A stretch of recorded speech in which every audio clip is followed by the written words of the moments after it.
playing with Kevin Durant. Now, listen, I know they barely squeaked by the Magic, but it was magical what I saw from Brooklyn. Jalen, what did you see from the potential of this Nets nucleus? The NBA that I was born to, that I played so long, needed this so very much. You got the East Coast villain, you got the West Coast superhero in LeBron James. And I was sitting back watching the Derek Coleman, Kenny Anderson throwback jerseys, and I was also watching the Bucks play. And I saw Giannis go 1 for 10 from the free throw line. And you know what I was thinking? KD's winning the East. I love Kevin it. Durant's Come to the winning dark the side. East. Come to the dark side, Mr. Rose. Because you've been talking about the Bucks all season. Come to the dark side. You know how much I love Giannis and Middleton and Drew Holiday. And I've tried to hold out hope, Jacoby, that they were going to win the East. But now James Harden is playing with Kevin Durant and Kyrie Irving. Let me tell you guys would have been more fair at the park. If James Harden would have got traded to the East to play with Joel Embiid. So now you got those two, you got KD and Kyrie, you have Jalen and Tatum. That would be more fair. But now you put Harden on the Nets. Oh, man, it's unfair, man. If you want to take this to the park, you want to go to the park analogy, they're going to run until they're done. They're not going to lose. They're going to walk off the court and be like, yo, you want to get dinner? You want to leave or something? That's how good I see this team. I see this team winning the East, and it's not even close. There's just too much firepower. I don't care if they don't play defense. I don't care if they all need the ball. It's going to be fine. And Jacoby, Mike D'Antoni's going to put 130 up on the board, and he's going to challenge, along with Steve Nash, every other team to outscore them. And also, when the game slows down, Ben Simmons ain't making shots outside of the paint. The Greek Freak ain't making free throws or threes. How physical can the Celtics be up front? And so teams have holes just like the Nets have holes. But that firepower and that playmaking ability, and those three guys are going to be dynamic, Jacoby. Lakers and Nets in the fight. He is Jalen Rose. I'm David Jacoby. We are Jalen and Jacoby. What exactly is it that we do? On MLK Day, we give the people what they want.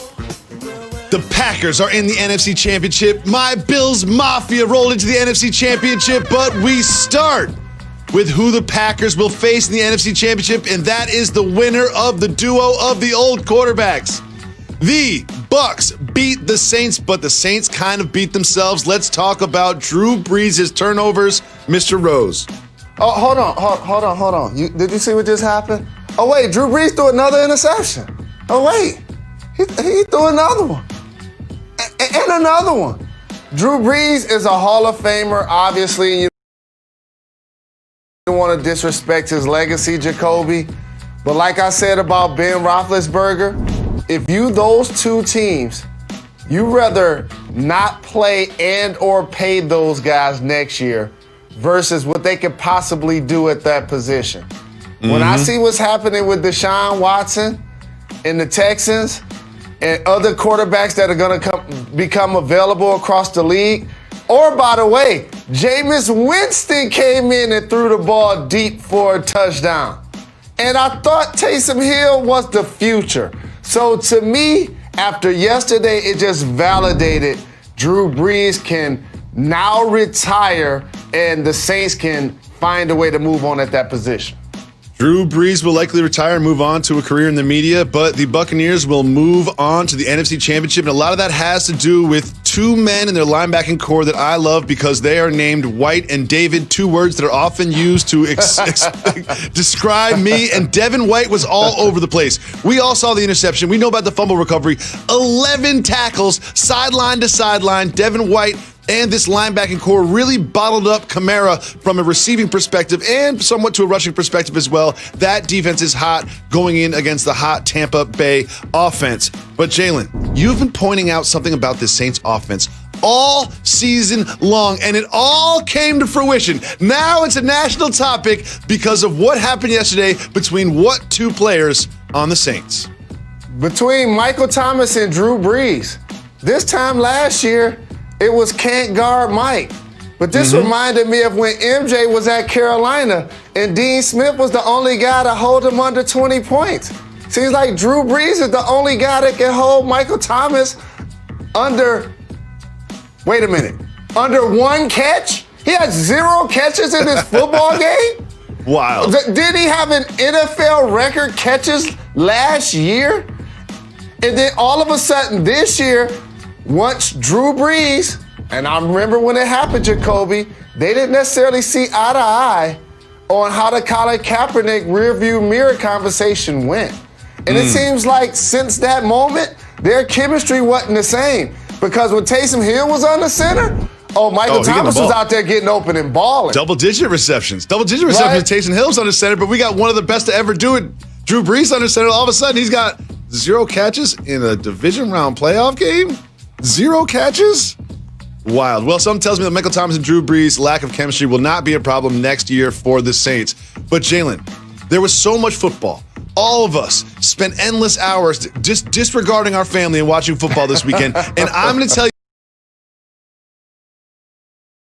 you the number one most impressive thing that happened on an NFL field, and it came from a referee. Watch Tom Brady. After a Tampa Bay touchdown, try to get a high five from the ref, and the ref doesn't do it. The ref, he's like, you know what? I'm gonna stay in my character. I know my role. I have to be an objective observer because me, if I was there, I'd have to give him a high five. I would have to. He's the GOAT. He's Tom Brady. Just instincts and reflexes. I would have definitely given him a high five. Big shout to that referee, whoever you are, for maintaining your objective focus in the most difficult of situations. He's a professional, and he was abiding by the COVID protocols at work. That's all it was. You know, he said probably, Tom, you know I want to give you love, but I can't right now. You know it, big fella. I was like, all right, you got it. It's all good. Just watch for that holding. Just watch for that holding on the outside. That's all. Tom Brady in the middle of division playoff games just decided to make a funny. He just decided to make a funny. In the middle of a division playoff game against the Saints that beat him twice, last beat him 38-3, and he's out here cracking jokes. That is why Tom Brady is the GOAT, and I can't wait until they face off against the Packers this weekend. But we'll have plenty of time to preview that. Now is the time to look back at another game from yesterday, and wow, was this one interesting.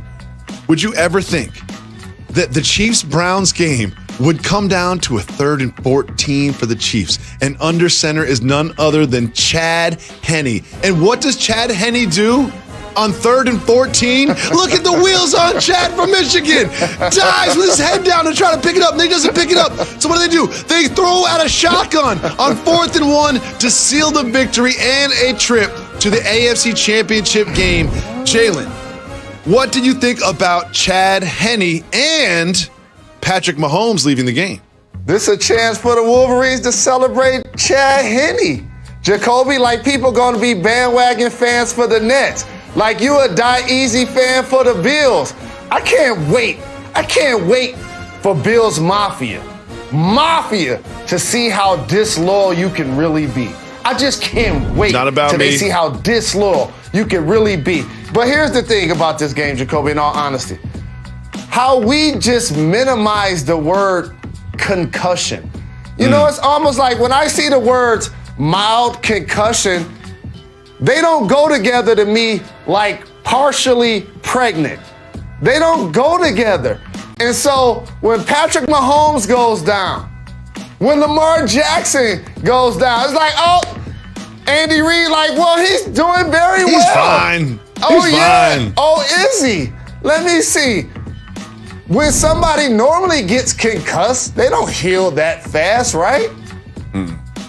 Well, it's not exact science. And Jalen, you know I've dealt with a lot of concussion issues over my life, and I've had post-concussion syndrome, which has lasted months for me, and I have no idea what's going on with Patrick Mahomes, but I know Andy Reid said he's doing fine. The Jake Glazer had a report. There was more like he got choked out. So they're all setting us up. They're already planting the narrative seeds that will come to sow right around Wednesday, Thursday when they say that Patrick Mahomes is going to play. Like in your head, 0 to 100, what are the chances that Patrick Mahomes does not play in the AFC Championship game? I'm going to say they're basically 0? acknowledging if he can breathe, he's going to play. He's playing. I'm sure as a competitor, he feels the exact same way. And that's why I made sure to make it a point to applaud that courage. Because trust me, Jacoby, if I was getting $500 million and somebody told me I was